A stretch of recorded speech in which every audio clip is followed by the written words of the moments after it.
سر بات یہ ہو رہی ہے کہ اس وقت جو نظر ثانی کیس کا فیصلہ آیا ہے جس میں پرانے فیصلے کو کالعدم قرار دے دیا گیا، تو تاریخ کیا بتاتی ہے اور قانونی نظائر کیا بتاتی ہیں کہ جب ریویو پٹیشن لگی ہو اور اس میں ججز تبدیل ہو جائیں تو پھر کیا اتنی ہی تعداد والے دیگر ججز جو ہیں وہ بینچ میں شامل ہو سکتے ہیں یا پھر اس کا طریقہ کار مختلف ہے؟ نارملی طریقہ کار مختلف ہوتا ہے، بلکہ سب سے زیادہ ضروری ہوتا ہے کہ آتھر جج کا بیٹھنا بہت ضروری ہوتا ہے۔ اب یہاں پہ آتھر جج جو ہیں ان کے کچھ کانسٹیٹیوشنل لیگل آبجیکشن تھے کمیٹی کے حوالے سے، جو آرڈیننس آیا تھا اس کے حوالے سے، اور ان کا بجائے اس کے کہ اس کا خاطر خواہ جواب دے کر ان کو سیٹسفائی کیا جاتا، چیف صاحب نے الٹا ان کے اوپر ریلیونٹ کہ جی یہ انٹرسٹ نہیں لیتے اور باقی جج صاحبان سے ملتے ملاتے نہیں ہیں، جلدی چلے جاتے ہیں، مطلب ایسی بے سروپا باتیں کر کے، اور جو انہوں نے کوشچن ریز کیے تھے ان کا کیونکہ جواب بنتا نہیں تھا، ان میں سے کسی ایک کا بھی جواب نہیں دیا انہوں نے۔ تو ایسی صورتحال جو ہے وہ پیدا کرنی، اور پھر بینچ کو آپ جب ایسی حالت ہوتی ہے تو آپ بینچ زیادہ بڑھا دیتے ہیں، کیونکہ وہ آتھر جج جو ہیں وہ بیٹھے نہیں بیچ میں۔ دو جج صاحبان جو چیف جسٹس تھے، مندیال صاحب وہ ریٹائر ہو گئے، اعجاز الاحسن صاحب بھی جو ہیں وہ بھی مستعفی ہو گئے، چلے گئے۔ تو یہ 3 ججز کا میجورٹی ویو تھا اس کے اندر۔ اب وہاں پہ جس انداز میں پروسیڈنگ ہوئی ہیں، جس طریقے سے یہ بینچ بنا ہے، ان ساری باتوں کو اگر آپ ریلیٹ کریں اور وہ سیکوینس آف ایونٹس کو آپ دیکھیں تو آپ اس نتیجے میں پہنچیں گے کہ یہ ایک آرکیسٹریٹڈ پلان تھا جس کو پورا کیا گیا ہے، کہ پہلے ایکٹ ان کی مرضی کے مطابق آیا، پریکٹس اینڈ پروسیجر سے متعلقہ تھا جو انہی کے کہنے کے اوپر، کیونکہ وہ سچویشن ان کو سوٹ کرتی تھی۔ بعد میں وہ سچویشن جب بدل گئی تو انہی کے کہنے پہ غالباً وہ ایک آرڈیننس آ گیا، اور آرڈیننس کے پاس ہوتے ہی ودن 1 آور، 1 گھنٹے کے اندر اندر انہوں نے نوٹیفیکیشن کر دیا، اور نوٹیفیکیشن میں بغیر کسی وجہ کے سینئر جج جو تھے جسٹس منیب اختر صاحب کو ان کو باہر بٹھا دیا، اور پھر دو ججز نے مل کے فوراً بینچ بنا دیا، کمیٹی 3 کی تھی۔ یہ ساری باتیں جو ہیں اس بات کو کہ یہ عجلت میں یہ کام جو کیا جا رہا تھا کہ یہ فیصلہ دیا جائے تاکہ پھر وہ ان کا وہ پروسیس جو ہے وہ شروع ہو جو انہوں نے کانسٹیٹیوشنل امینڈمنٹ کا مسودہ پیش کرنا ہے اور وہ ریکویزٹ میجورٹی بنانی ہے۔ تو ایک جوڈیشل ڈیسیژن کے ذریعے ہارس ٹریڈنگ کو لیگلائز کیا گیا لگتا ہے، اور فلڈ گیٹ کھول دیا گیا ہے انہوں نے ہارس ٹریڈنگ کا، which is very unfortunate for Pakistan. Ahmed صاحب، آپ نے وکلا کی سیاست بھی کی، آپ اٹارنی جنرل بھی رہے، تحریک انصاف سے بھی آپ کا ایک بڑا گہرا تعلق ہے۔ ایک تو یہ تھوڑی سی بتا دیں، عوام جاننا چاہتی ہیں، آپ کو سننے والے یہ جاننا چاہتے ہیں، کیا اعجاز الحسن صاحب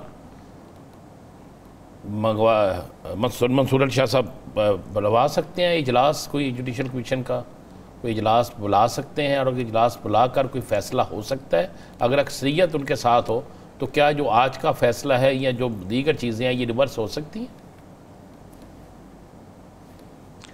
دیکھیے، میں آپ کو یہ بتاؤں کہ اجلاس تو وہ ججز کا اجلاس بلانا نا انہوں نے، تو وہ تو اس وقت سینئر پیونی جج ہیں، وہ ایک سب کو سرکولیٹ کریں گے انکلوڈنگ دی چیف جسٹس، سب کو وہ ایک اجلاس تو بلایا جا سکتا ہے۔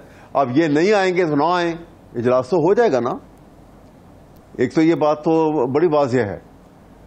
دوسری بات یہ ہے کہ آپ کو ایک واقعہ بتا دوں، اور میں تو آج کچھ دنوں سے یہ بات بار بار کہہ رہا ہوں کہ اگر آپ غور سے حالات کو دیکھیں کس طرف جا رہے ہیں، تو جیسے 97 میں سپریم کورٹ پہ حملہ ہوا تھا اور جو انداز بنایا گیا تھا، بالکل وہ حالات پیدا کیے جا رہے ہیں۔ اور یہ آپ کو پتا ہے کہ یہ فیملی جو آج حکومت بنا کے بیٹھی ہوئی ہے، یہ کوائٹ کیپیبل، یہ اس قسم کے کام کرنے کے جو ہیں یہ بہت مشاق ہیں اس کام کے اندر، اور بائی ٹیمپرامنٹ یہ فاشسٹ ذہن کے لوگ ہیں، ورنہ کوئی سپریم کورٹ کو پر اس طرح سٹارم نہیں کیا کرتا. بار بار 9 مئی کا واقعہ دہرایا جاتا. 9 مئی کا واقعہ تو اس کے آگے اس طرح یہ ہے جیسے سگنل کی وائلیشن ہوئی ہو. وہ اتنا بڑا واقعہ ہے سپریم کورٹ کا. ججز ان چیمبر کورٹ سن رہے ہیں، کیسز سن رہے ہیں، اور اندر جا کے حملہ کیا. وہ ان کو بھاگ کے اپنی جانیں بچانی پڑی تھی. کورٹ روم توڑ دیے تھے انہوں نے. یہ تو حال یہ واقعہ ہوا تھا. اور وہ واقعہ، اور ایک ساتھ ہی ریلیونٹ ایک بات بتا دوں. اس نے گور ایوب صاحب نے اپنی کتاب میں لکھا ہے، ان کی کتاب آئی تھی ان دی کوریڈور آف پار. اس واقعے کے متعلق لکھا کہ نواز شریف مجھے اپنی کار میں بٹھا کے لے گئے اور راستے میں کہنے لگے کہ مجھے گوہر کوئی ایسا راستہ بتاؤ کہ ایک رات کے لیے میں چیف جسٹس پاکستان سجاد علی شاہ کو جیل میں بند کر دوں. انورٹڈ کوما میں انہوں نے اس کتاب کے اندر یہ واقعہ دیا ہوا ہے. یہ لفظ لکھے ہوئے ہیں، اور آج تک نواز شریف نے اس کی تردید نہیں کی. تو یہ خطرناک ترین حالات ہیں جس سے ہم گزر رہے ہیں. اور وہاں پہ ایک واقعہ جو میں آپ کو بتانا چاہ رہا ہوں وہ یہ ہے کہ وہاں پہ سجاد علی شاہ صاحب کا 3 رکنی بینچ تھا چیف جسٹس کا. انہوں نے ایک آرڈر پاس کیا اور اس میں ایک اسٹے آرڈر ایشو کیا. وہ آرڈر جب اسٹے آرڈر ایشو ہوا اس کی کاپی لی انہوں نے، وہ بھی کچی کاپی ہاتھ سے لکھ کے، اور دوسرے کورٹ کے اندر دوسرے کمرے میں وہ جو نواز شریف کے ساتھ جو بینچ مل کے بیٹھا ہوا تھا، 8-10 ججز کا، وہ جج صاحبان بیٹھے ہوئے تھے وہاں پر. انہوں نے اس فیصلے کو سسپینڈ کر دیا اسی وقت. یہ واقعہ ہماری جوڈیشل ہسٹری کا بہت عام واقعہ ہے جو میں آپ کو بتا رہا ہوں. یعنی ایک ہی وقت میں ہو چکا ہوگا تو ایک ہی وقت میں، یعنی آپ یہ کہہ رہے ہیں ود ان آر ایک فیصلہ ہوتا ہے اور ود ان آر ہی وہ ختم بھی ہو جاتا ہے.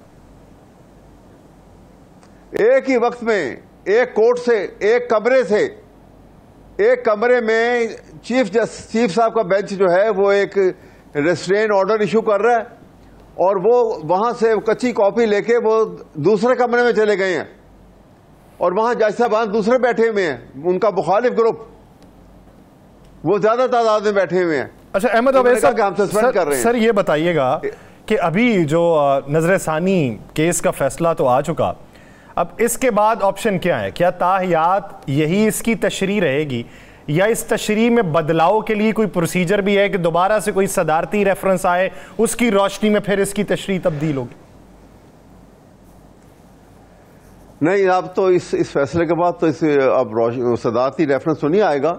اس کے بعد تو ایک ہی طریقہ ہے کہ کانسٹیٹیوشن میں یہ 63A کو امینڈ کر کے وہاں پہ واضح طور پہ ووٹ کو انویلڈ قرار دے دیا جائے. اچھا، کل کوئی اجلاس کی بڑی چیم گوئیاں چل رہی ہیں. کل کوئی اجلاس ہو رہا ہے سپریم کورٹ کے اندر؟ آپ بڑے سینئر ہیں، آپ کے نوٹس میں ہو. یہ دیکھیں بہت ساری جو ہے سم تھنگ، ایسا لگتا ہے کہ سم تھنگ از بروئنگ اپ، ہو رہا ہے کچھ. اب ایگزیکٹلی کیسے ہے وہ میں اس کو بیان نہیں کر سکتا، لیکن یہ بہت زیادہ انڈر کرنٹس جو ہیں بہت فاسٹ ہیں. اور یہ سچویشن جو ہے یہ انفارچونیٹلی قاضی صاحب نے پیدا کی ہے، جن کو احتیاط برتنی چاہیے تھی. بینگ چیف جسٹس ان کو سپریم کورٹ کی حیثیت کو پہچاننا چاہیے تھا، لیکن شاید ان کے نزدیک اپنا کانسٹیٹیوشنل کورٹ کا چیف جسٹس بننا زیادہ اہم ہے، اور اس کے لیے وہ ہر غلط کام اگر کرنا بھی پڑا تو میرے خیال میں وہ دریغ نہیں کریں گے، ایسا محسوس ہو رہا ہے. احمد عویس صاحب کیا دیکھ رہے ہیں؟ وکلاء کی تحریک کی باتیں بہت زور پکڑتی ہیں، پھر یہ ہم دیکھنے میں آتا ہے کہ ایک بار کسی ایک طرف کھڑی ہے، 2-3 بار سے ایک طرف کھڑی ہیں.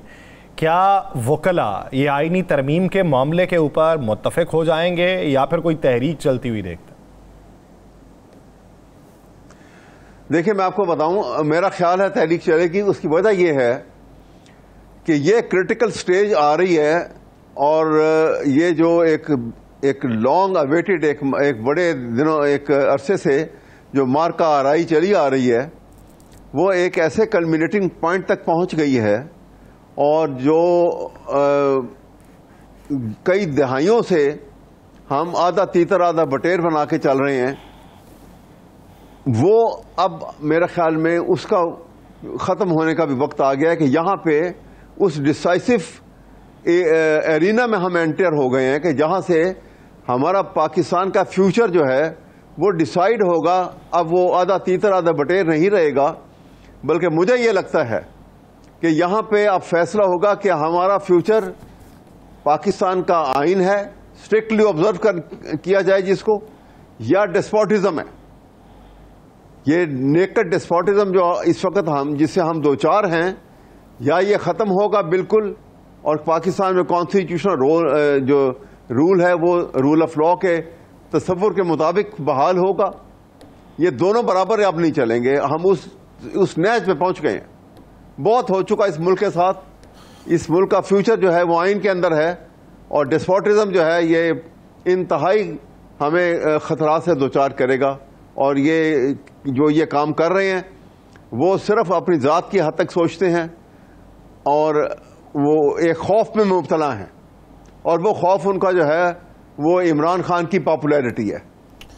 انفارچونیٹ کوئی ملک کا نہیں سوچ رہا. احمد عبید صاحب، کچھ سپریم کورٹ سے بڑی خبر آنے کی توقع ہے 2-3 دن میں؟ مجھے امید ہے کہ آئے گی ان 2-3 دن میں، یا ابھی؟ یقیناً آئے گی. یقیناً آئے گی. احمد عبید صاحب، میرا خیال ہے کہ اس خبر کا امپیکٹ کیا پڑے گا؟ اس خبر کا امپیکٹ جو ہے ایک جو دبی سی چھپی سی کیموفلاجڈ جو لڑائی چل رہی ہے وہ کھل کے سامنے آ جائے گی، اور وہاں پہ یا سپریم کورٹ اپنے آپ کو ری ایمرج کر جائے گا. ابھی بھی آپ کو چھپی سی دکھائی دیتی ہے یہ جو خط و کتابت ہے کہ جس میں جسٹس منیب اختر پہ الزامات لگائے گئے، اور منصور علی شاہ صاحب کو یہ کہا گیا کہ سینئر ججز سے غیر اخلاقی جو رویہ رکھا ہے وہ آپ کی ایما کے اوپر رکھا ہے. تو جب اس طرح کی باتیں ہو گئیں تو ابھی بھی یہ ڈھکی چھپی ہیں.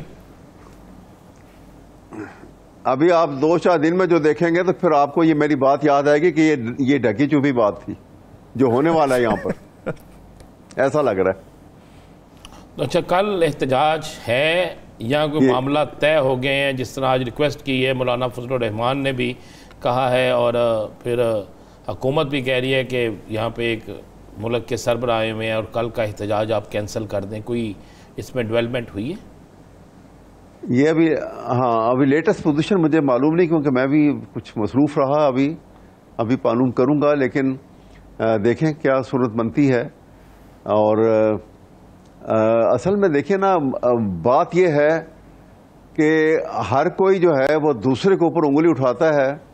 یہ بھول جاتا ہے کہ جب آپ دوسرے پہ انگلی اٹھاتے ہو تو آپ کی 3 انگلیاں جو ہیں نا وہ آپ کی طرف ہوتی ہیں، آپ ایٹ فالٹ ہوتے ہو.